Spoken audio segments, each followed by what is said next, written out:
नमस्कार, आपण पाहत आहे भांडा फूड न्यूज. एका दमात भ्रष्टाचारी कोमात.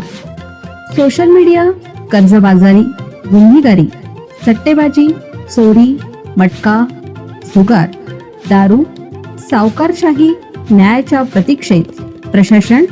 भांडा फूड न्यूज. एका दमात भ्रष्टाचारी कोमात. दूध दरवाढीचा सर्वसामान्यांच्या खिशाला फटका.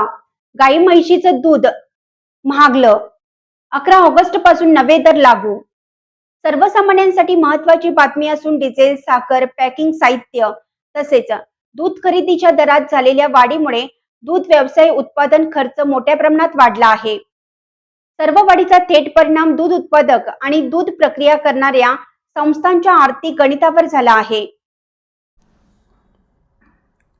राज्यातील सहकारी आणि खाजगी डेअऱ्यांची शिखर संस्था असलेल्या दूध उत्पादक आणि प्रक्रिया व्यावसायिक कल्याणकारी संघाच्या सभासदांची बैठक पुणे जिल्हा सहकारी दूध उत्पादक संघ मर्यादित अर्थात कात्रज डेअरी येथे झाली. संघाचे अध्यक्ष गोपाळराव म्हस्के यांच्या अध्यक्षतेखाली ही बैठक पार पडली. बैठकीत दूध उत्पादन, प्रक्रिया, पॅकिंग आणि वाहतूक यासाठी होणाऱ्या खर्चाचा आढावा घेण्यात आला. वाढत्या खर्चामुळे दूध उत्पादकांवर येणारा आर्थिक ताण लक्षात घेऊन दूध आणि दुग्धजन्य पदार्थांच्या दरवाढीचा निर्णय घेण्यात आला. या बैठकीला राज्यातील प्रमुख सहकारी आणि खाजगी दूध संघांचे सुमारे 20 प्रतिनिधी उपस्थित होते. दूध उत्पादकांना योग्य मोबदला मिळावा हा उद्देश होता. उत्पादन खर्च वाढत असताना दूध उत्पादकांना त्यांच्या उत्पादनाचा योग्य मोबदला मिळणं आवश्यक असल्याचे बैठकीत नमूद करण्यात आलं आहे. त्यामुळे दूध विक्री दरात प्रति लिटर 2 रुपयांनी वाढ करण्याचा निर्णय घेण्यात आला.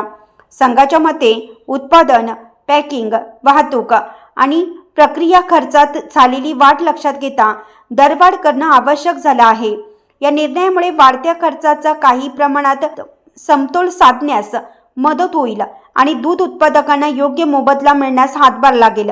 विशेषतः दुधावर आधारित पदार्थांची किंमत वाढल्यास घरगुती बजेट सोबतच हॉटेल, मिठाई दुकाने, बेकरी, खाद्यपदार्थ व्यावसायिकांवरही त्याचा परिणाम होण्याची शक्यता आहे.